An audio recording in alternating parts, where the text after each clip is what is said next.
It's time for Pod of the Dead.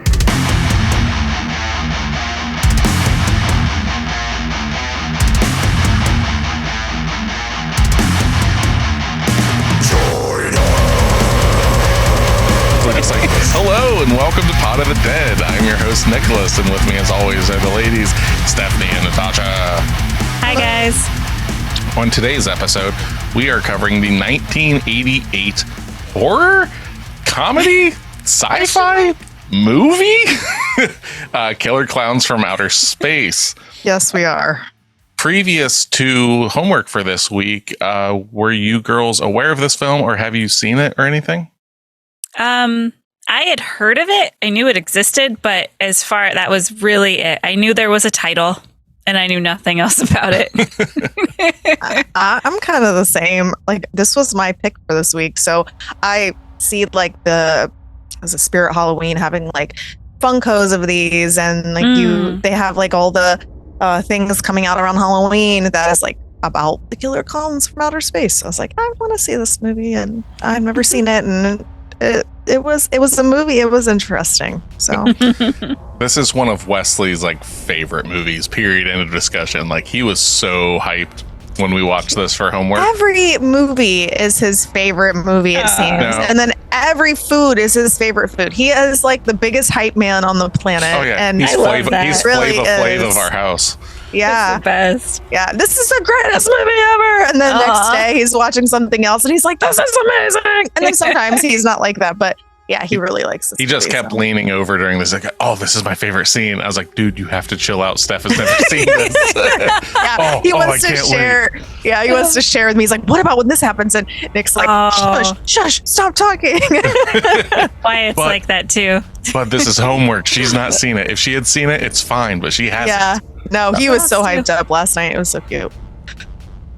I'm not 100% sure the first time that I saw this film, but it must have. I think it was when maybe I was in high school or something around that. I did not see this young or anything like that. Okay. There's actually some like actual reasoning for that, and we'll find this out in the little overview kind of stuff and whatnot. Okay. But yeah, this was. It just like appeared one day. I remember, like, it wasn't something that like I was like, oh, I'm going to watch this movie or something like that. It was just like on a fucking TV somewhere, and I was like, what the hell am I watching? And I possibly could have been like extremely high. I don't know. It seems like something that would have been at Brendan and I's apartment playing, and just like nachos and weed everywhere, like, because that was basically like what that house survived on. Yep.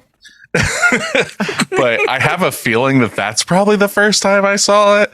But I've seen this film a handful of times, and I don't know why I've seen it. I've seen this movie a lot, and I very rarely is it because I'm putting it on. It just keeps showing up in my life. It's just like, you just hear like the circus music, and you see like the old man at the circus tent at the beginning of the film. I'm just like, are we fucking watching this again? Okay, I'm down to watch this. All right, but I don't know how it fucking happens. And then you find yourself just sitting down watching the rest of it. Well, because I know that there's going to be like some cool parts in here, and I'm going to laugh here and there, and you know, it does what it's supposed to do. I think it does. I straight up think it does what it's supposed to do. Whether it's not supposed to be some cinematic genius masterpiece.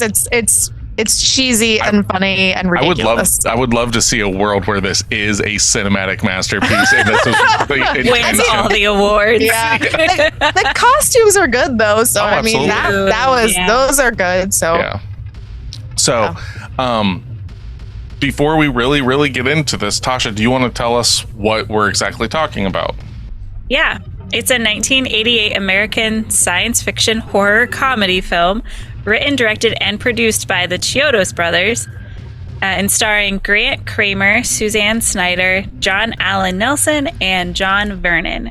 It is the only film written and directed by the Chiodo brothers, who also created the practical effects and makeup. It concerns a clan of evil extraterrestrials who resemble clowns. They arrive on Earth and invade a small town in order to capture, kill, and harvest the human inhabitants. to use as sustenance. That's my favorite thing about this movie is that they're not clowns. They just happen to look like clowns. Their spaceship just happens to look like it's all that. Like that is what makes this movie for me. I agree. I was watching it with Wyatt and I kept having to say the same thing. Like, no, they're just aliens that look like that's just what they look like. Yep. Because he kept going, why are they in clown costumes? They're not. That's what they look like. Yeah. Did he enjoy this film at all? He loved it. Okay, cool. There was a lot of laughter. There was a lot of this is ridiculous. Yeah, this movie is batshit crazy. Yeah. So, this movie came out in 1988. What do you think its budget was? Oh God. The drum roll. Brrr. I know we suck at this. Actually, I it say should this every time. I'm gonna go super low and say, All right. at least in my head, super low, $75,000. Okay. All right. Damn. Tasha's going really low. I'm gonna go 500,000. This the budget for this movie was actually $2 million. Good Lord! And the budget Damn it. the budget went primarily on production costs, so like camera and lighting and getting all your crew Really? and stuff like that. The clowns and visual effects were actually created almost entirely by the filmmakers at very little cost. Like this was all out of pocket for them and stuff like that. And previously, we'd said that this was made by the Chiodos brothers. You, if you're a millennial that was kind of like an emo kid or something, that name may Hey, that's me. it may be very familiar with you. There was a band that was formed in 2001 called Chiodos, which was originally known as the Chiodos Brothers. The band named themselves as a tribute to the filmmakers responsible for this film. So it was a specific naming, which doesn't make any sense with the sound of their music or anything, but they were just like, we fucking love this film. We're naming our band after this. them. Yeah, that's some love. And when you said last week that this movie was made by the Chiodos brothers, I was like, wait, what? Yeah. That doesn't add up. Yeah, they're out there like dun dun dun dun dun dun dun, yeah, and stuff like that, and then just clown. Well, they're not clowns. Yeah. I don't want to Aliens. misrepresent them. They are aliens. They're aliens. Yeah. This might be. I can't remember. This might be our first alien film. We haven't even covered Alien. Wait, no, we did the thing. We did the thing. Never mind. Yeah, but this is We've done some like monster movies because I mean, like The Quiet Place and all of those have like beings. alien. Yeah. Yeah. But they're just not outwardly aliens. Yeah, well, this one has like they're more in the forefront in this one. Oh, Like, absolutely. They're the showcase. They of can't this. help it. Yeah, they are. Oh, So, on its $2 million budget, what do you think that this amazing film brought in? I'm gonna guess this is one of those things where it was a cult classic afterwards, so I didn't make it's shit. it's the epitome of a cult classic. Yeah, I'm gonna say $250,000. Okay. $500,000. This movie was only shown in 3 theaters for one weekend. Wow. And it made a whopping $393. Oh shit! Why did it have such a Okay. low viewing? So the original distributor, Transworld Entertainment, a small theatrical studio that mainly specialized in direct-to-video B-level horror and action films, okay. was initially supportive of the concept of the film and was going to put up like really good prints and like actually put like a good advertising campaign behind it and everything. They're like, yeah, we're going to do all this stuff. And then they literally just put it in 3 theaters in the middle of summer and just for a weekend and like did no advertisement and then just For a instantly pulled it. weekend. Yep. That's sad. It's Yeah. insane. So much work. what did end up happening though was the small TWE is what it went by. They started like really going under and stuff like that. Let's see here. They had, one of the crazy things, they had no interest in like merchandising rights or anything like that.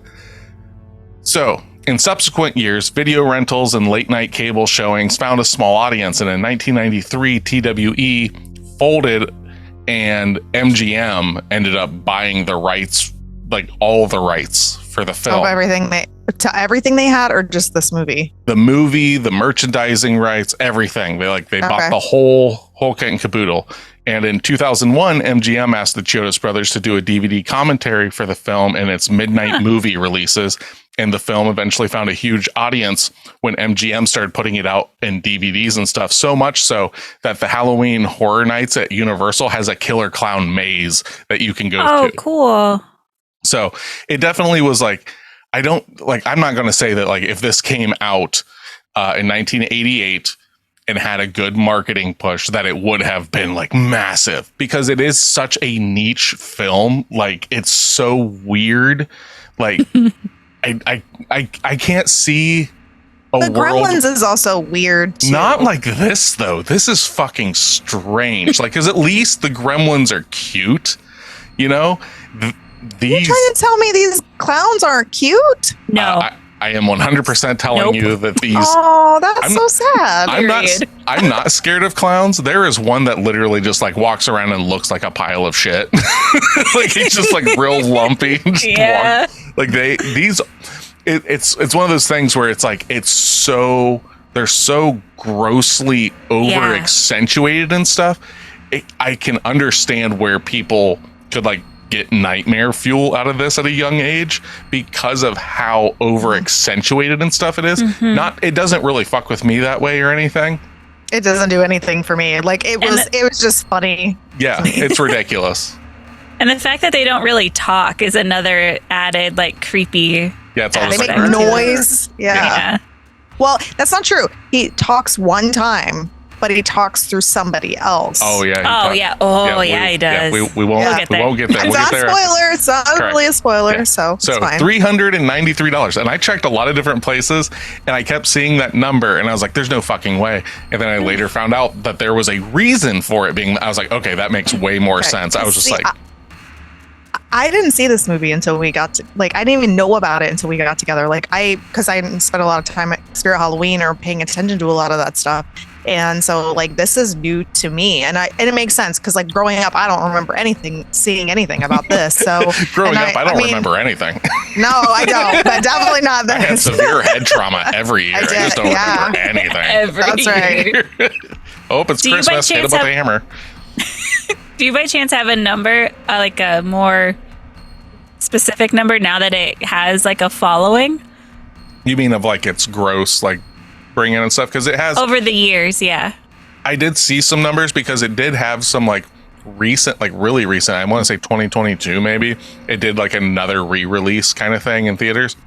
Oh, okay. And I'm not 100% sure, but I did see some numbers, and I want to say that it's also including its merchandising and stuff. But it says that that it's made like $20 to $30 million.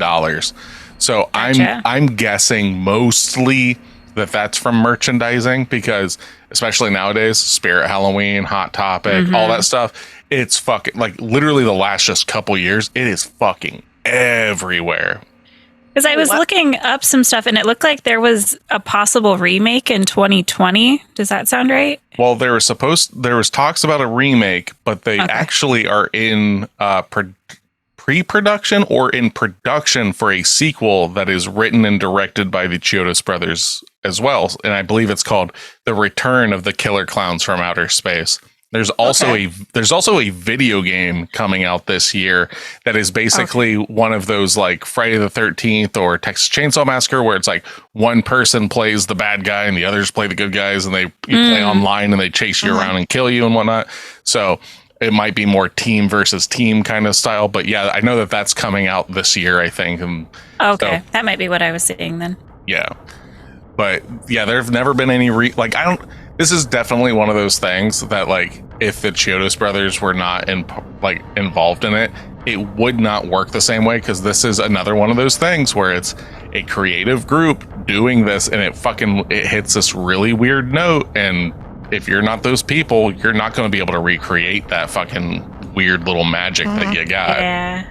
I mean, it is weird. It's really weird. I would almost say that this is like not weird and like, oh man, this is fucked up weird, but this is probably one of the like weirdest films that we've covered, in the sense of like, what the fuck, like how do you come to this conclusion? Like, we're gonna raise $2 million for this.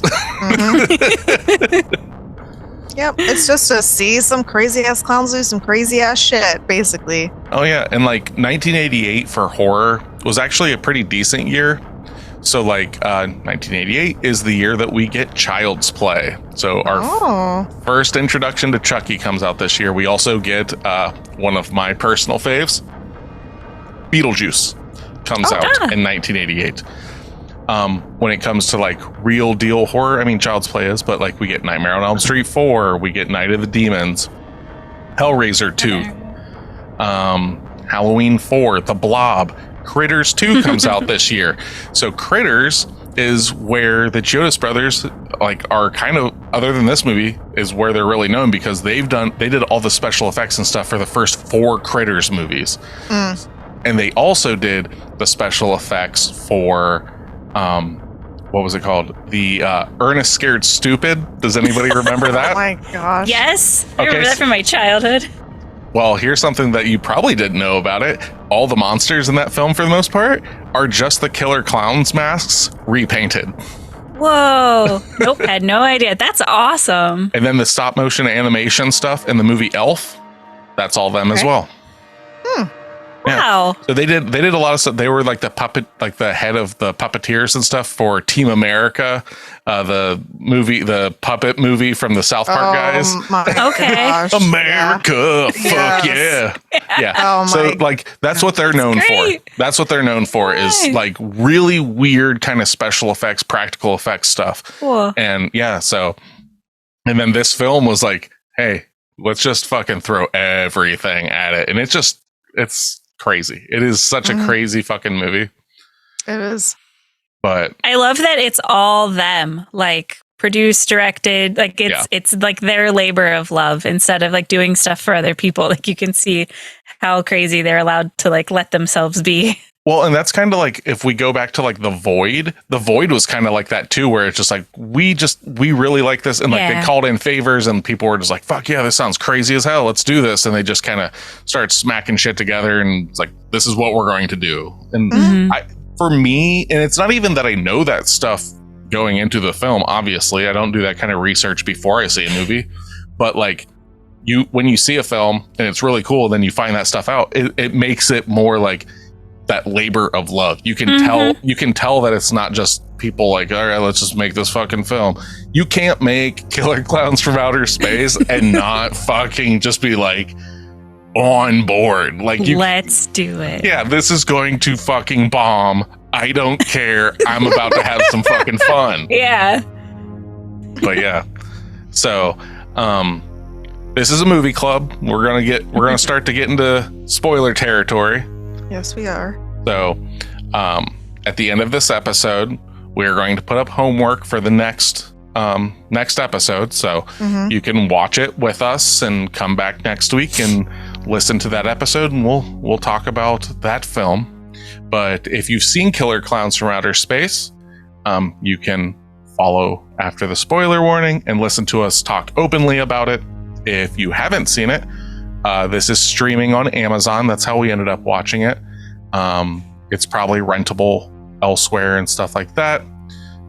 You can usually find at least a DVD copy about anywhere anymore. Like it's pretty readily available in that sense. But if you don't want it spoiled, make sure to come back to the last like 5, 10, 15 minutes of the episode. That's when we throw out our homework. So then you can be on board for the next episode. So if this is your first episode, you picked a hell of an episode to check us out with. This would be our third pick for No Unsolicited Nick Pick March. It just sounds so good. It does. It just so rolls off the tongue. Throw that shit on a shirt, you know? Yes, please. Everybody's all gonna, the hyphens. Yeah, everyone's going to look at it and be like, please take that off. You're upsetting the children.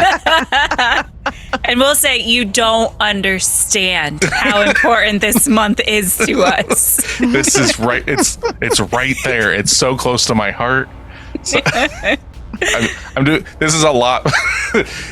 No Unsolicited Nick Pick March does so much for the women in our community Well, it's been Women's Day this week or something. Oh, yeah. International Women's Day this week. I think today is National Women. Yeah. So, and I think March is National Women's History Month or something. Yeah. That's right. Yeah. This is my gift. This is my gift to the women of the world. This is such a having an opinion. Such a selfless act. Shower me with all the praise. Keeping his trap shut. That's to the women. No, that's not happening. There's no gifts to be had there. Yeah, you really crossed the line. Back to the kitchen with you. No. But anyway, spoiler warning. Get the fuck out of here if you don't want it ruined. But there's not a lot of plot to this film. No. But we're getting ready to talk about Killer Klowns from Outer Space. So if you want to be a part of our club, you can find us at facebook.com/podofthedead or else on Instagram at pod_of_the_dead or on TikTok at podofthedead. If you want to email us any questions, any complaints, or movie recommendations, you can email us at podofthedead666@gmail.com. All right. Here we are, Killer Klowns from Outer Space. Let's hear that 10 out of 10 review for Killer Klowns. I can't imagine anybody actually giving it a 10, but somebody did, and I'm about to tell you. Okay. I just want to extend a big, all caps, thank you to MGM. I haven't seen this movie in years, and I've always wondered if it would ever make its way back to video. If you can't tell what Killer Klowns from Outer Space is about by the title, then this movie isn't for you. Goddamn right. That's really it's so on the nose. Right. The plot is so outrageous that if you need to be a serious midnight movie fanatic to enjoy it, it's only appropriate that MGM has issued the DVD under their midnight movie banner. This is one fun movie, not particularly scary and not very gruesome, but hugely enjoyable. I've always been a little unsettled by Clown, parentheses, it really did them in for me. It's just the movie. Yeah. And Killer Clown should seal the deal. Man. I've read a lot of reviews that compare Killer Klowns to the 50s B movies, especially the ones from American International Pictures, and I can say that I agree. Although I can't even see AIP coming up with the concept of alien clowns overtaking a quiet town by sealing all its residents up in cotton candy cocoons and shooting carnivorous popcorn from ray guns. All true. It is true. You'll be met with blank stares if you try and explain this film to anybody who's never seen it. Yeah. Oh, 100%. I can't imagine being like, no. Hear me out. Popcorn comes out of these guns and sticks to your clothes, and then after a while, it turns into these crazy little things. So they've got this massive sweeper thing that they sweep all the cocoons in. Yeah. Yep. Their spaceship is a giant carnival tent. Okay. Pop a big bucket of popcorn, get yourself some cotton candy, and sit next to your friends in front of the TV and just let them take in Killer Klowns from Outer Space. Enjoy. My grade A+. If this is if you're a horror comedy B film fan, there is not a film that I think fits that mold better. Oh, yeah. Yeah. All right. Let's hear that 1 out of 10. That person that has never had fun in their life. There's no way you can't this movie. Obviously, it can't be a 10 out of 10. It can't be a 1. But yeah, but it can be a 10 out of 10. You know what? I really hope it's a 1 out of 10. They say this pretentious film. Well, it's funny because we went and watched this very cerebral, emotionally draining movie last week, and now we're watching this. This is it's Whiplash. This is the epitome of a palate cleanser. Yeah, this is a palate cleanser. Yeah, you can't do Hereditary 2 weeks in a row. Good I know. God, no. Okay, Okay, so how in the name of God did anyone back this movie financially? I mean, the way I see it, the people that backed this movie had to have just returned from some 4-day peyote bender. Better yet, To each their own. I know. Better yet, the financial backers of this movie must be the mob. That's the only thing that makes sense. They put up the cash for the worst script ever handed to another human being for some kind of front to hide some other shady business they are operating. Please tell me that this is the case. It will put my mind at ease after all these years of torment. I have sat here day in, day out trying to come up with some answer, some explanation of what this 2-hour waste of VHS tape. It's not 2 hours. It's not. That's your I argument. Get the fuck out of here. What this 2-hour of VHS tape is, or this movie is, it actually takes a lot of effort and hard work to make a movie suck as bad as this. Oh, wow. I mean that. You would have to spend years of your life trying to make a movie that's as despicable as this. I feel ashamed of myself for ever viewing it. Wow. My advice is to the director is never make an attempt to make a movie. Never attempt to make a movie ever again. I am only trying to help. Well, like Nick said, they didn't make another movie. No, they didn't. They must have listened. Yeah. And let's be real, it's not about the plot. No, it's not. It's about God, the story. no. This movie is this is super strange, but this movie is comparable in its what it's trying to do, I guess, as the Terrifier movies that have come out. So Art the Clown, which they are not in tone the same at all. But they're both created, directed, written, everything by special effects guys. So the Chiodos brothers want these like really crazy, grotesque, kind of over the top like bodysuits and stuff like that. And then like the Terrifier movies are insanely gory. So they're almost like resumes. They were made to be like, look at what we can do. So that's kind of like the only difference is that the Terrifier movies have been wildly successful because like there aren't a lot of backing. What's that? Too. It's the backing too. Like they're going to be wildly successful because they have more backing. They're independent and films. the way media's gone, like you can find them on YouTube and stuff like that. Where when this came out, there was shit. Yeah. The Terrifier. Like, I'm not a Terrifier fan per se. I give him his flowers for doing what he's capable of doing and all that. But like, those are independent films, and they've blown up specifically just from word of mouth. Yeah. So the merchandising and stuff of that's went crazy.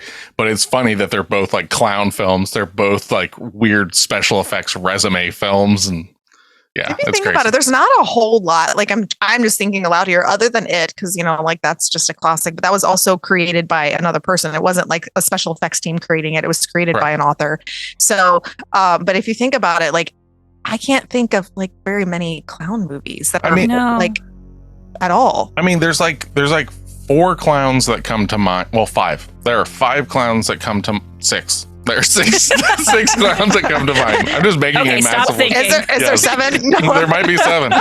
So like I'll just kind of throw. So you got Pennywise from It, right?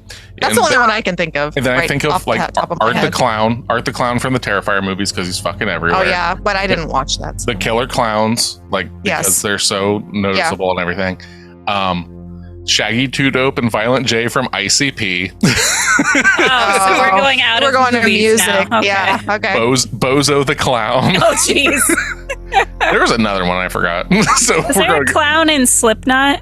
Oh yeah, there you go, Clown from Slipknot. There we go. There's Clown from Slipknot. Yeah, his name's like Sean Carahan or something like that, but he goes by movies. Clown. Yeah, I'm talking movies. Are you telling me that the Insane Clown Posse isn't a movie? They've got movies. They've got 2 movies. Do they? Yes, they do. One of them's a Western. Oh my God. I watched a documentary about Juggalos once, but that's as close as I've gotten to a movie. I'm not a fan of their music, but I am a fan of them. They're actually like really good for like their community and stuff like that. But oh, really? Yeah, I'm pro Juggalo. Just don't really care for their music. All right. if you guys want us to cover an ICP movie, Oh, Jesus, no, please. hit us up on podofthedead 666 at gmail.com. No. If we get enough listener response. Oh my god. You know, Noelle would actually probably be like, yes, let's watch this. She freaking loves They're them. not even horror films, but maybe for like That's- April Fool's Day sometime we'll do an ICP film. Oh my god, what is this coming to? Oh, gosh. Hey, let the people speak. Yes. But yeah, all right. You're a podcast for the people, for Yeah. the people, by the people. for no Is that what people. it is?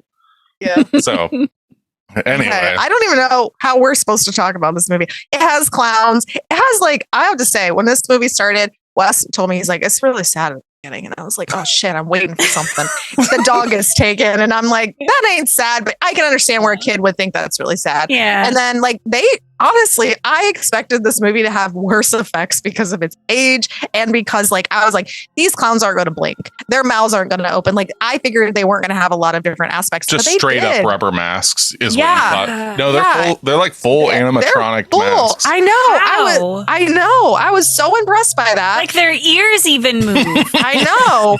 And like their fingers, they don't even have 5 fingers. They have like 3 or 4 fingers. 3 fingers, I think. 4 fingers. Like their hands are weird. And like, Well, I love also their lips and their teeth. Like they can move their lips away from their teeth and like shit. Mhm. Like there's so Yeah. much like little bits and bobs in there. It's crazy. so the only thing I thought was weird about it is like we're watching it and like they're, you know, wrapping all these people up in cocoons of gun candy. They are like, I was like, well, are they just like suffocating in there? Are they dead? But like when they peel stuff off of them, like they're dead in these cocoons, right? That's what we're Mhm. supposed to understand. Yeah. And so they can't be saved. So like this isn't like one of those things where they can come in and save people. But and then when they came in with the silly straw and he stuffs it into the cocoon and he's like drinking its juices, I was like, what the Yeah. fuck? The silly straw was such a cool touch. That was my favorite part. Not necessarily specifically the silly straw, but Yeah. all those little details, like the balloon dog. Yeah, Yes, I love that the was balloon so dog. cute. Where he like Yes. builds him and like it's pulling. It's like, oh, we gotta fucking follow the dog. So Yeah. cool. Like they thought of everything. Yeah, Yeah, The it's silly super straw rad. just like took it over the top. Yes, it was What? ridiculous. Wesley's favorite part, like he like was grabbing my shoulders, like this is it. This is my favorite part. Is the shadow puppet scene. That's my favorite Yeah. too. Because he's Yeah. like doing all these things. You see like Washington going over the Delaware and stuff, and then he fucking eats a group of people. As a dinosaur. Yeah, it's crazy. Like it's insane that this film, technically, it's weird that this film is PG-13 because if you really think about it, the kill count in this film is over 40 people because of all the people that get got. Somebody gets their head legitimately punched off. I know. That was awesome. And it gets like your basketball shot into a freaking trash can. It was Yeah. amazing. Yeah, he So what crushes- was your favorite way to kill? What was your favorite kill in the movie? my favorite kill? I really like, what are you going to do? Knock my block off? And he literally he just literally punches does. his head off. And it's literally just a perfectly clean cut of the neck flies into the trash Yeah. can. And then everyone's like, oh Yeah. no. That's probably my favorite kill in the film. That was Mine is the cop that gets killed by pie. It's melted to death. It's the best. He just keeps throwing pies Yeah. at him. If I had to go, that's how I would want to go. Go by pie. Yeah. And then a cherry. The guy just walks by and Yeah. pops a cherry on top. Hell yeah. Yeah, How about it you, was- Steph? Oh, I like the dinosaur scene. That was the best kill, I think, just because it was the most imaginative. But yeah, all of it was good. And then the ventriloquism, that one took me Yeah. completely out of it. I did not expect that. Like That's I like legit expected- the only creepy scene in the it film. really I feel. is. Like he's sitting there, and I'm like, "Are we doing what I think we're doing?" And yes, we are doing what I think we're doing. And he's just talking. That's the only time we hear them talk, though. Too. And that's my favorite character in the movie is Officer Mooney, the old officer. He's such an asshole. He is. And like it's super funny too because when like Dave leaves with Officer Mike, Officer Dave leaves with Mike and Debbie to investigate their story about the alien clowns, Mooney legit says, "Go ahead, Dave, make a dummy out of yourself, and you're not gonna make a dummy out of me." And the motherfucker gets turned into a ventriloquist dummy. But I just love how he's just so fucking angry from the word go. It's like, Yes. like there's like a couple punk kids that had a bottle of wine. He's like, you're ruining this neighborhood. Yeah. Get your ass in there, just like beating the shit out of And kids. he's like, I'm not reading your rights to you. And I was like, dude, what is wrong with you? You're And in he's my jail, boy. Yeah. And then he's like taking a shot of whiskey, sitting down. Like, I'm just like, what is going on here? Yeah. All the phone calls are coming in. He's just like, Yeah. these ice cream boys got everybody in on it. Fuck Yeah. you. Because he even dropped that. He's just like, they can go fuck themselves. I'm just like, get it, Mooney. Fuck those kids. Yeah. He thinks they're all out to get him. And that this is like some bullshit until the clown comes in and, and he learns. It's Well, like, even yeah. then, he's like, turned around. And he like fucking puts the handcuffs on him. And that dude just kind of dancing around and stuff. Goes to like force him around and stuff. Rips his hands off. Clown pops up some new hands. It's like, what the fuck is going on? I know. But yeah, this Great. I 100% understand what you're saying, Steph. It's like, what is there to say? Like the plot of the movie is that these aliens show up. They start collecting people. Yeah. To eat them like you would expect any alien movie to have. Mike and Debbie see it happen. Now, mind you, does anybody remember the TV show Titus that was on Fox like in the early 90s or the late 90s? The red glasses guy at the beginning that is like at the makeout point and stuff, and then they end up going to the car that's covered in cotton candy and they find the glasses. That's Christopher Titus from Titus. He's the lead of His that. first role. Something like that. I like every time I've seen this, I was just like, that guy looks familiar, and I looked it up. That's who it fucking is. Christopher Titus, the comedian. So who fucking but like they fucking, it's so weird. The fucking movie has like a really weird similarity to the 1958 Blob, because it basically starts out very similar to where an old guy like in a kind of like cabin or whatever with his dog go, they're like, what's this thing going on here? And they just like run down like, oh, I don't know what's going on, Pooh Bear. Just nonstop. That dude makes me laugh every fucking time because he literally goes, what in tarnations is going on? And I couldn't help but think about the dog having that voice from the Fox and the Hound. Like that's exactly where my mind went. It wasn't the guy talking. It's so fucking weird. I'm sorry, listeners. I don't know how long this episode is going to be because there's really not a lot. No, it's just you have to watch it to see to really know, because like honestly, like even like it's so imaginative in a lot of ways, but there's no real plot to this movie. There really isn't, other than surviving. It's literally trying to stay alive when some fucking clowns come and they decide they're going to kill everybody, and you just don't want to get got. And like that's pretty much it. It's literally like every scene for the most part. So like the whole film is basically just like Mike and Debbie and Dave like driving around like, oh no, and Mooney just being angry. Yeah. And then it's just every time you see the clowns, it's just another set piece of like, here's a gag, here's a visual gag, here's a clown at the drugstore and like fucking smashing through everything. Here's a clown. Like it's always just here. There's another creepy scene. So there's the scene with Mooney as the puppet. The other creepy scene is at Big Top Burger when there's like a little girl and he's standing outside doing like the finger, like come here, and he's got the big fucking hammer behind his back. So fucking crazy. Yeah. But then she gets stopped by her mom because she's finished her mom. food. I want to see that kid get splattered. But then, oh my gosh, no! The mom, she doesn't even pay attention to the clown that's standing there. I'm just like, that in itself was kind of like, she should have been like backing away in fear or like what? Nope. Like nobody's scared of clowns she's here. Not, apparently not. No. But yeah, no big deal. Yeah, and then like I really liked the inside of the ship. I thought that was really cool. Oh yeah, like the inside all of the rooms crazy. We got to see. Yeah, and like it definitely feels like a fun house. Like it has all those feels. And then when the guys fall into that ball pit, now we have 2 girl aliens. I thought and that the was one's funny. boobs just keep getting growing. bigger. Yeah. And it seemed like a lot of that stuff was made out of cardboard. It seemed very DIY, which I loved. Yeah. Like on the side of the car that was parked outside of the spaceship, it looked like the black buttons on the side were like spray painted cardboard bowls. Yeah. Like everything looked very arts and crafts, which was great. It had a old Willy Wonka vibe to it. Mm-hmm. Oh yeah, yeah. That's I didn't even think of that. It does have a very Willy. No, it did have a very crazy like Willy Wonka vibe. Yeah, it's a movie. Like I said, I really don't know what else. Like I don't even know if I can be like, who's your favorite character? Like Mooney, I like it. Mooney. It's always Mooney. Yours Mooney is the best character in the movie. End of discussion. There's no argument to be had. I would just say the aliens. Well, that's fair. Yeah, the clown. Like, is there a certain clown that you like? I don't think so. Because I mean, they all do the same stuff. Collective, yeah. But like, what one? Like.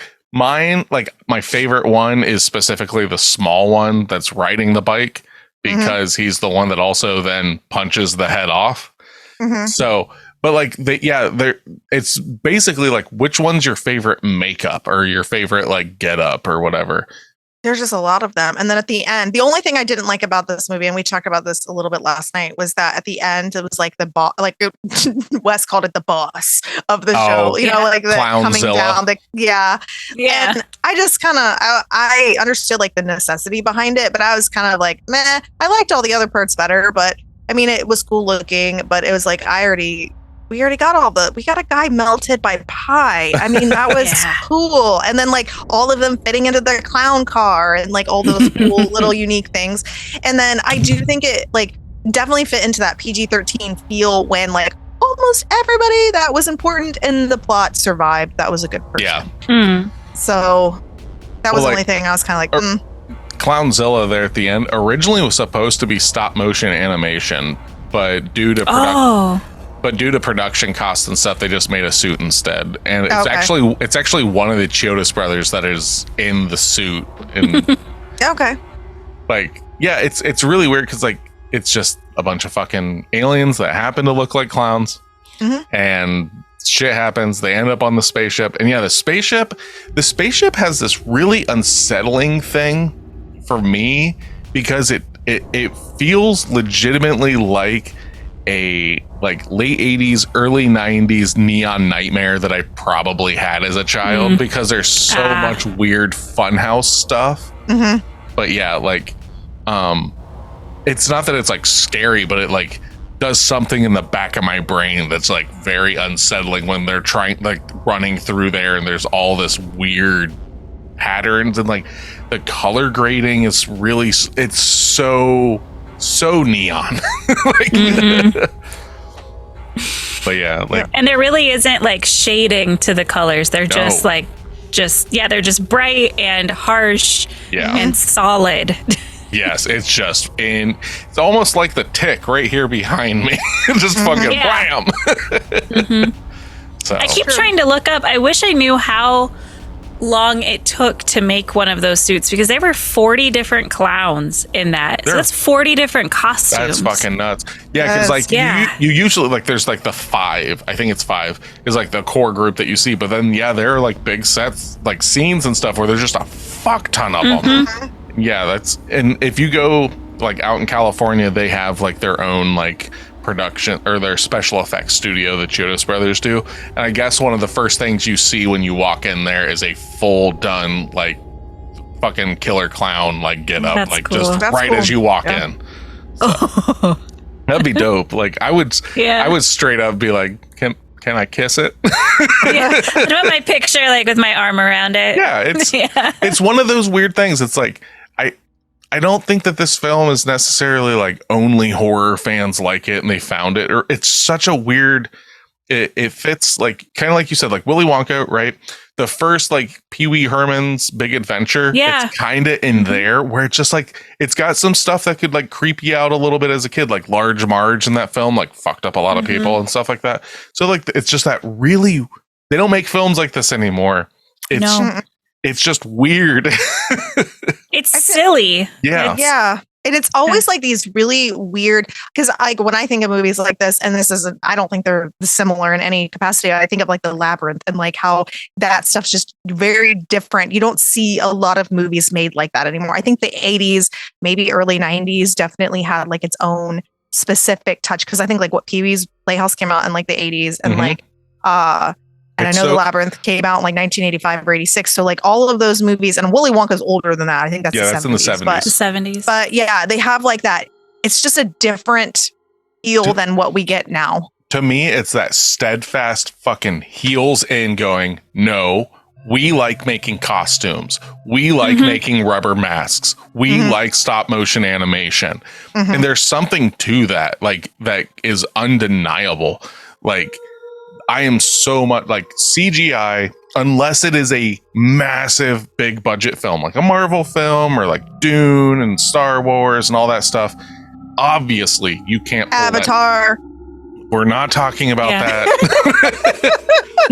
But no, like it makes sense. Like even like, yes, Avatar. But like, yeah, like at that point, like it's so vast. Like it's just not even fathomable to try and do it. Like realistically. You couldn't do it in a lot of those things. But something like even like Beetlejuice that came out this year. So much of that is practical. So much of that is practical and stuff like that. So like that's where my love of that kind of like I would rather it look shitty but be made in camera than look really good but the movie sucks. Like that I would much rather that.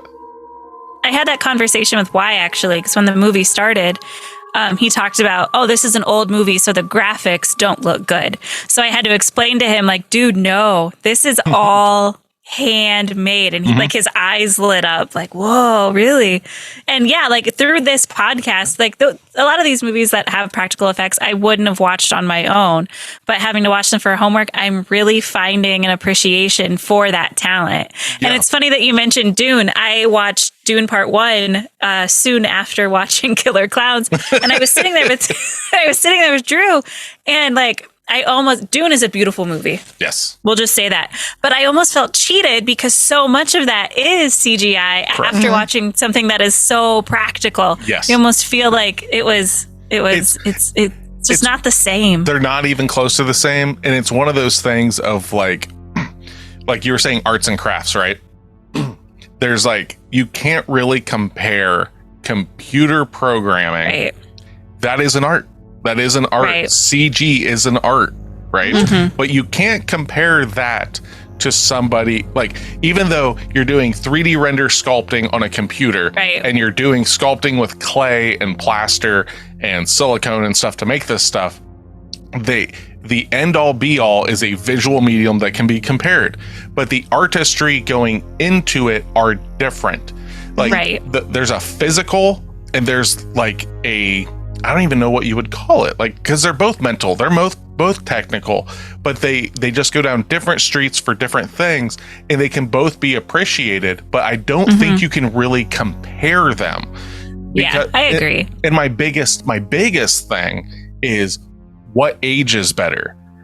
A fucking realistic practical effect will always age better than CG. And what I always point this out to is Lord of the Rings looks better than the Hobbit films, because the Hobbit films are so much CG and it's already aged. The Lord of the Rings does do some CG, but they have so much practical in those, and they still fucking look great. So like, you are always like, as much as I love Dune, I fucking love those movies. I'm actually like almost done with the first book. I'll be done probably Monday. Oh. So yeah, like I've been like, I need to know everything, and then I'm going to go on to all the books. Well, not all. He's showing me all the TikTok videos. And sharing. Yes, he's going down that rabbit hole. I love it. Oh, I just love it. I love it so much. Anyway, those movies though, like in like 5-10 years, because of how fast, like computer graphics move, they're going to age. It's going to be aged, because even watching, like, we just went and saw like a week ago or whatever, we just saw Dune 2 in theaters, and I was like jaw dropped, like, oh my god, this is amazing. So I went back and rewatched the first one, and instantly I was just like, oh, I can tell that doesn't look as good. Wow, that doesn't look as good. Yeah, and that's just me, because I'm a douchebag and I'm hypercritical, especially because of this podcast. And you watch them back to back. So you watch the brand new one and then compared it to one that's 3 years old. So that makes sense. Long and short, though, real quick, Tasha, you said you watched the first one? I did. Okay, you have to see the second one in theaters before it's out of theaters. It's fucking amazing. Yeah, I want to. And like I was telling Drew, I don't think I would ever have wanted to watch part 1 in theaters purely because you don't get a good, it doesn't satisfy. You don't get an ending. Well, because so part the 1 second one I probably could. It's all one book. So the first 2 are the first book. So anyway, we're not talking about Dune. This is not the Dune cast. If you want the Dune cast, last podcast on the left has done an entire deep dive series on the entire Dune series. It's crazy. I like listening to that too. Anyway, Killer Klowns. One more thing about Dune. Okay, go ahead. One more thing. I'm never going to tell someone to shut up about Dune. Is the book as slow as what reviews have said it is? The book is completely different. Heard it's more of a political intrigue, like think Game of Thrones, where the movies are like these big bombastic like action scenes. Those action scenes, for the most part, are very like maybe a paragraph or 2. Gotcha. Oh wow. Yeah. So like, it's not even like descriptive. It is, but nowhere. It's gotcha. Not to go into. We can talk off mic about that. But it's not the same. Yeah, it's great though. They're both good for their own things. It's definitely like if you like the movies, read the book because it's going to give you a lot more insight and you'll appreciate and enjoy it more. Yeah. Anyway, I just heard that the book was like a historical. Like an historical book. Okay, I don't think so. Anyway, Killer Klowns. Killer Klowns from Dune. No. Yeah. But they're supposed to be making a new one or a sequel. And Mike from the first one, our boyfriend in the sweater, I guess he's like a producer on it and everything too. So like I don't know if it's going to be like, 30 years later or whatever. The same kind of people, or if it's just going to be they hit up a new area or whatever. But if this actually gets, I'm going to guess since they own the rights, it's going to be from MGM. And if it's the Chiodos brothers with MGM's money, it could be fucking batshit crazy because like there'll probably be, because it's 2024, there'll probably be some CGI and shit. But that those guys are going to be like, no, we are going to go practical all fucking day. And they'll clean up strings and stuff with CG, but they'll go real fucking hard with it. And that makes me more excited because it's not that this is like my favorite film or even close to that, but the love for practical effects that you can see in this film. And then if they're going to bring something like that back now, I'm there for that day one. And give it more than a weekend in theaters. In 3 theaters. Cool yeah. And we could actually see it in theaters. It was probably like some small town in Nebraska, somewhere in Delaware, and then like the last day this one theater in a dying town like that weekend. Like I can't to only make $300. Yeah. I would be so pissed if I was a producer for this film. Put up all the producers and shit put up $2 million for this. They got this distribution rights and everything, and they're just like, yeah, no, we got this. 3 theaters, 1 weekend. It's like they just completely forgot about it. Yeah. Like, oh shit. Does anyone have any openings? Yeah. We got this film. It's called what? What is the fuck is this movie called? It's called Killer Klowns from Outer Space, Jim. I don't tell them that. But I would love for like drive-ins to bring this up. Oh, like over the summer. Yeah. I think this would do amazing in drive-ins. I agree. We need to just start our own drive-in. Okay. But like, okay, so 1988, right? Like we talked about the horror films and stuff that came out that year, but like, so this year is pretty fucking crazy though for like the films that came out in general. So I'll give you a rundown of the top 10 films grossing for that year. So my beloved Beetlejuice comes in at 10. Oh, good. Oh. Cocktail with T. Crizzle, Tom Cruise. Yeah. Where they're bartenders. Yeah. Okay. I've seen that. Yep. Moonstruck, which is a Bruce Willis like romantic comedy kind of film. Oh, okay. What? Motherfucking Die Hard came out this year. Oh, yeah. Motherfucking Die Hard. 3 Men and a Baby. Oh, man, this is a big hitting year. That was so cute. Crocodile Dundee 2. Oh my gosh. Tom Hanks is Big. Oh, that movie's awesome. Yeah. It's a good year. Yeah. Good Morning Vietnam with Yeah. Robin Williams. Okay. Coming to America with Eddie Murphy. Damn. Yes. And the number one film that came out this year was Who Framed Roger Rabbit. Oh yay! That movie was awesome. I fucking love that movie. I love that movie too. That's It's so good. so good. But yeah, I can't believe that was number one for that year. That's amazing. Who Framed Roger Rabbit made $156 million, almost 156 and a half mil. Yeah. And then Killer that was Clowns from so Outer good. Space didn't even make $400. And which one's better? Okay, you tell me. You tell me. Sorry, it's still Who Framed Who Framed Roger Rabbit v Killer Clowns from Outer Space. I'm there for that There film. you go. Day one. That's the new one. Day one, baby. Throw in Tom Hanks and Big in there a little bit, you know, like Yeah. with the, Love that movie. Was It it is so good. Zoltar. Zoltar, Yeah. the fucking Yeah. Oh, yeah, we'll give it fucking little Die Hard in the mix. We got 1988's got it all day long, baby. Solid. Yeah. Yeah. And then everything went to shit the next year. 1989, Oh, really? worst year ever on date. August 17th. It just Shut all your went, goddamn mouth. it all went I was downhill. curious, and now I see where you're going. That was Tasha's birthday. That's when she was born. That's Day of my birth. That's where my life took a hard left turn. Wait. What is this? This isn't a dog. She's not going away. Yeah. Can we just put her outside? Could this be my outside sister? My outside sister. But anyway. All right. So, love you too. So, all right. I think that's all we got really to say about Killer Clowns from Outer Space. Like, It wasn't a whole lot. I highly suggest if you have not seen this film and you're still listening to us, go fucking watch it. At least check it off your board because you're seeing it all over the place, especially nowadays.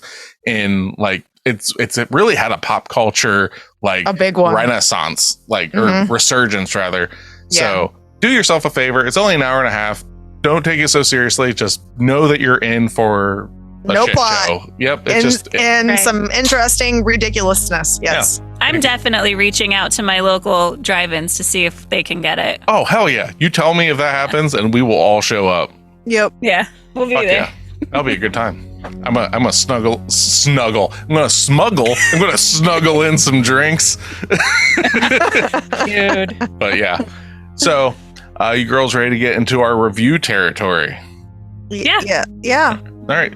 I'll just start up and get it out of the way. So, like I said, I think the first time I saw this was in a haze of smoking weed and eating nachos, which I think is probably the proper way to ingest this film for its peak potential. Like really get into the like see through what they really mean, to man. Get the meaning. But dude, Mooney, man. But yeah, like you okay over there, Tasha? I just know nobody that sounds like that when they're stoned. Oh, come on, man. But I'd be mad if I was a policeman too, man. But no. Oh my god. Continue. I love the special effects in this film. I'm not going to like overrate this film though. Because this isn't, like I said, this isn't a film that I am going to just be like, I want to watch Killer Clowns. Put on Killer Clowns or I will fucking kill you. That's not going to happen. There are films like that though. But all that being said, like it's a fucking cool movie. It's definitely its own little thing. I am going to watch this again. It fits a really weird niche and everything. There is no other film that is Killer Clowns from Outer Space. I would love to see this in a drive-in, like Tasha's saying. I'd like it double featured with Pee-wee's Big Adventure. That's what I want now in my life is Pee-wee's Big Adventure and Killer Clowns from Outer Space. And I want to be able to eat pizza and pie and have a good time with it. All that being said, I'm going to give Killer Clowns from Outer Space a 6.5 purely on fun. If this film was like, and I don't go into I didn't go into this going like, oh, this is going to be a fun movie. I was like, all right, I've seen this before. It's not going to hold up or anything. I was still I was still laughing. I was still like, holy shit, this is insane. For that, it gets a 6.5. All right, Tasha, what do you got? For everything that Nick said. Also, I want to piggyback on Nick. Around me, there is a, back to the drive-in comment. There's a drive-in that plays purely classics. Okay. So this might actually happen. Fingers crossed. I don't even know if they have like Killer Klowns on like the actual reel or how they even play films anymore. But hey, you know what? I really want this to become You get a hold of them and stuff and tell them that you run a podcast and be like, hey, our podcast would love, we can try to fucking smash something together and do something with them.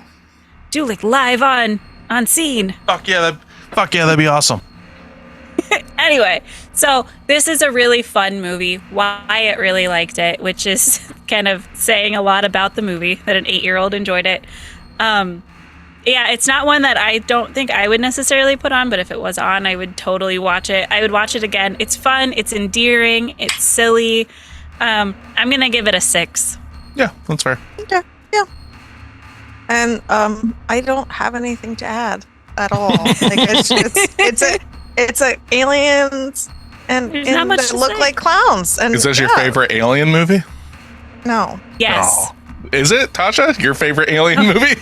Yeah. Okay, cool. I'm not a big Alien fan. No. Like Aliens, all of those. This one is definitely up there. Yeah. Okay, cool. Yeah.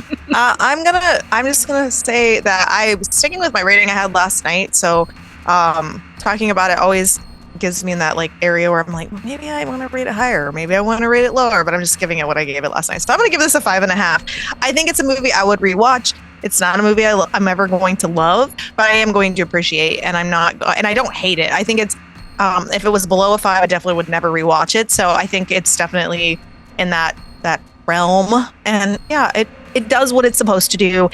I always look for movies with a little bit more plot and understanding. There's barely Yeah. a plot.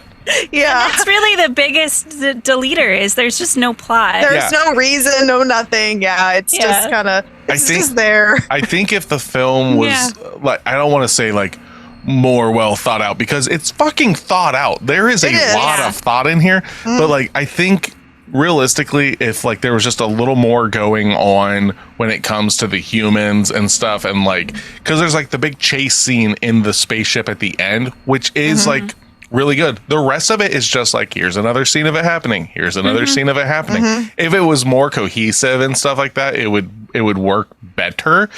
And you know what, they're making a sequel, like I said, maybe like with that kind of stuff, it's going to be a more fleshed out kind of thing, and we're still going to get the weird hijinks of the film.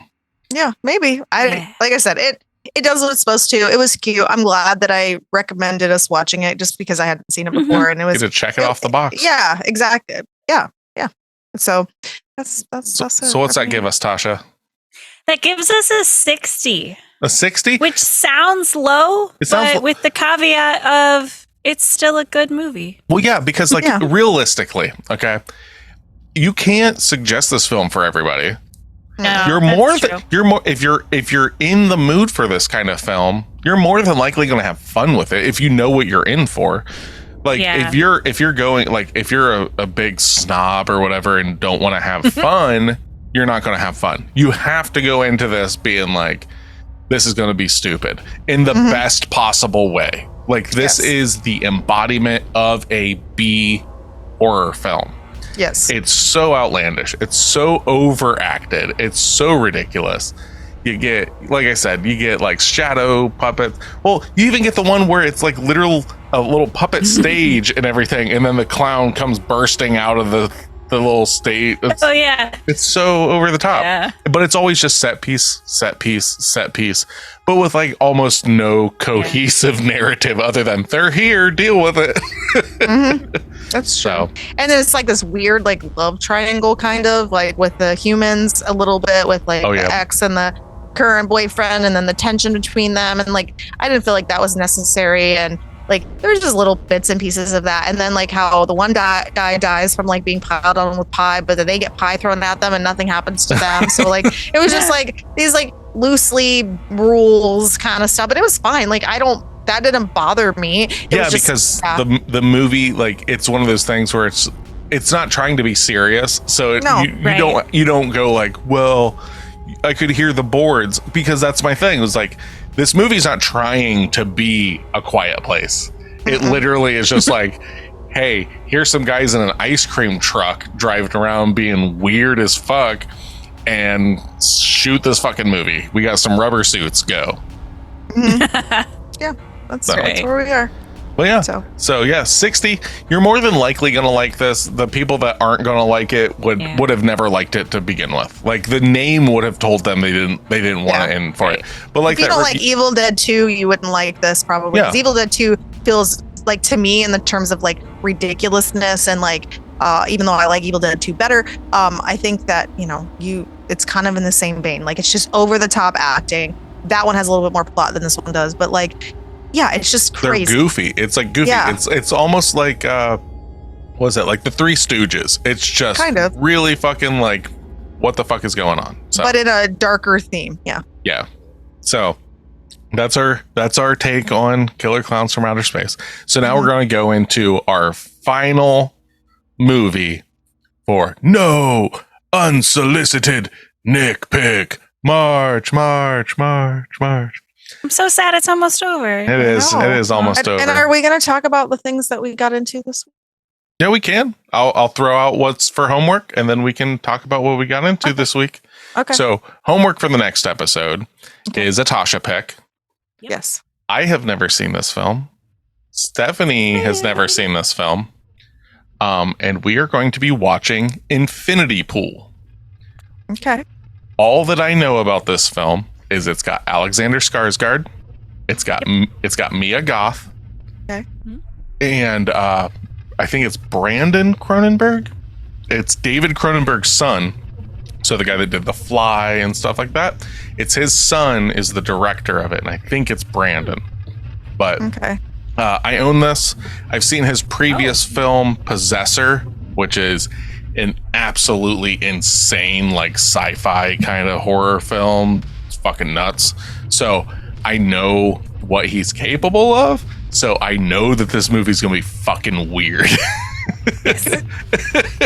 When I hear Infinity Pool, all I think of is Deadpool. So I'm like, I gotta take my head out stop of that. thinking of that. I'm gonna try, because like that's the first thing when it's like Infinity Pool, Deadpool. No. So now, when it comes to streaming this film, I'm not 100% sure if it's on any streaming services other than like Showtime or something like that. But you might have to rent this to see it. But yeah, it's on Hulu if you have a subscription, and then everywhere else it's $3.99 on all other platforms. But this is also, this film came out like last year, 2 years ago. Yeah, so it's a pretty new movie. So if you bust it out for $4, I mean, like, you're at least getting something new. It's not like you're spending $4 on a film that came out forever ago that you could probably get on DVD for the same price, So like the Evil Dead too. Yeah, I had to buy.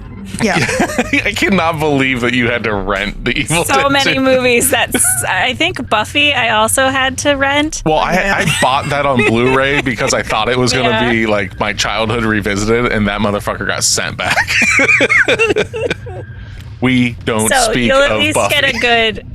You'll at least get a good time for $4 with this, I hope. Yeah. Anyway.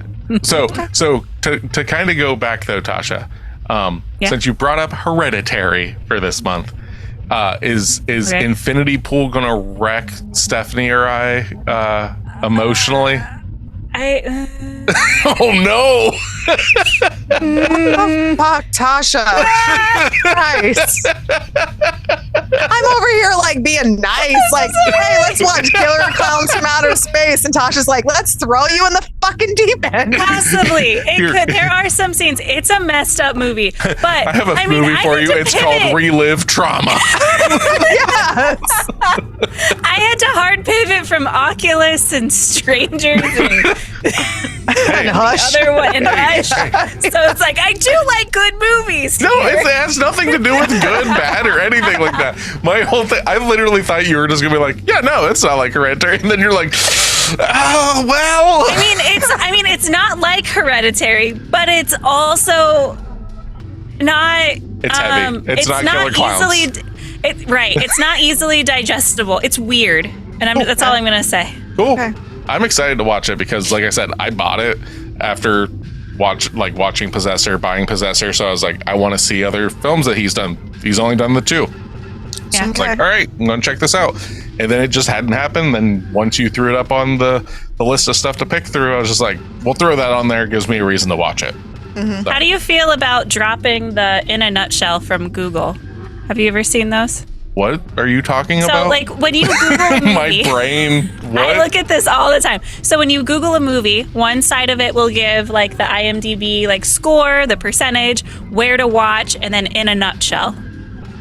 And then underneath that, it gives you the synopsis. I've never even paid attention to that. I don't pay attention to Google. I go to websites. This is where I start. Okay, go ahead. You're fine. Do you want 3 adjectives? I'll give you 3 adjectives to describe this movie. Sure. Okay. Ominous, hedonistic, and suspenseful. Okay. I like hedonistic. Yeah. So that's all I'm saying. Okay. I hope it doesn't wreck you. Okay. I honestly don't think there is a film more tailor-made to wreck stuff Right. than Hereditary. Right. There can't be. There can't be. I don't even know. If they did, if there is a film, they know her and they've got some problem with her and they made a movie. Yeah. They read my book, Steph. Yeah. It's called God Damn It. Yeah. That's what you're not wrong. Yeah. But yeah, what did anybody watch or get? Like, what do you want to champion? Is there anything you want to champion out there, guys? Okay, I watched Damsel that just came out on Netflix last night. So it just got released. It has Our Lady, what's her actual Millie Bobby name? Brown. There you go. Oh. Yeah, she's in it. It's like a it's like a revenge film, but it's a fairy tale revenge film-ish thing. And I mean, they tell you kind of in like the previews of it, but she gets married off to this rich family, and she they're not very nice, and she's doing this to help her family, who is basically like pretty big in their area, and they need money, so they're basically taking the gold back to feed their village or whatever. And she's a fucking badass in this movie. It completely ended differently than I ever expected. Like, it had definitely a different ending completely, and it was it's like an adventure film kind of, but yeah, it was really good. I liked it a lot better than I expected, so that's what I'm championing this week. And no monster porn. And everybody just shut off the podcast. They're like, I just need my tentacle recommendations. Yeah, that's their weekly tentacle porn. That's why we throw this part. That's why we throw this part all over the episode, so no one knows when. They're like, I just want to know when the tentacles come out. Yeah, not this week. What do you got, Tasha? I've been binging 2 different podcasts that are pretty dissimilar. One is called Even the Royals. It just dropped a couple weeks ago. There are, I think, 9 episodes out. 11 episodes out.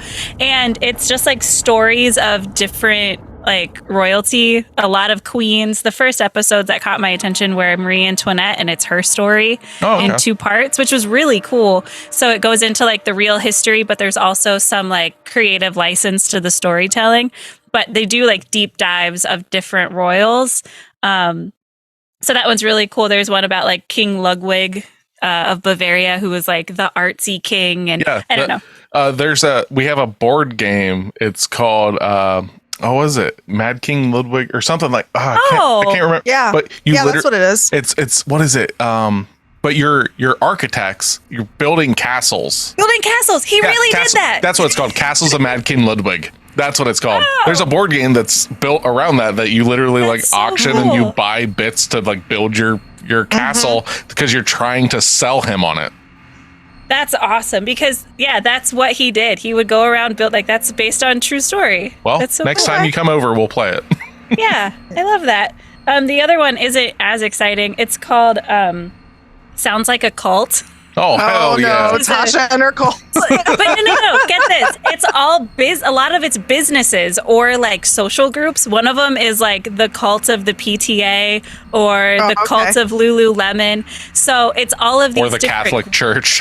Yes. That's in there too. I knew it. I fucking knew it. Yeah, of course. MAGA.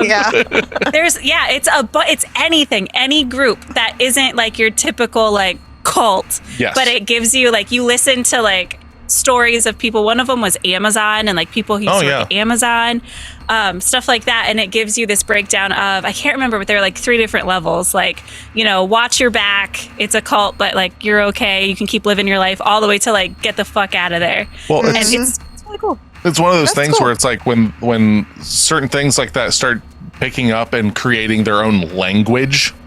Right. Mm-hmm. That's where the problems start, because it's like that's where they start rewiring your brain.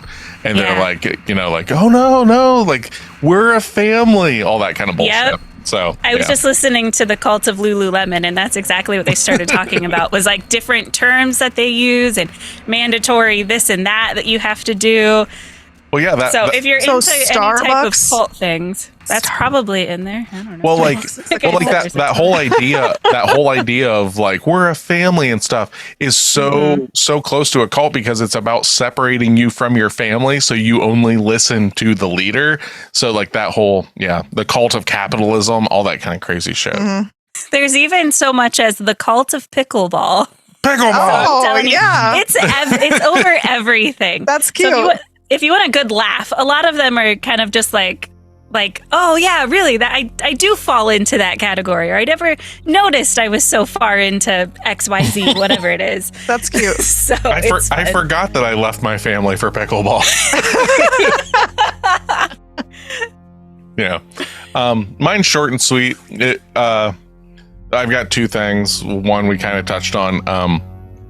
Frank Herbert's Dune. I'm like 16 or so hours into the audiobook. It's like a 21-hour audiobook for the first book. I'm listening to it specifically so I can listen to Dune Messiah, which is the second book, which is what the third film is going to be about. If I'm listening to it on Audible, and it's a large cast, it's not just one person reading it. Like there are specific voices. Like it's a large cast, like probably like 20 people. So it's kind of like listening to an audio drama in a sense. That's cool. So it's really engrossing and stuff. It definitely, I'm not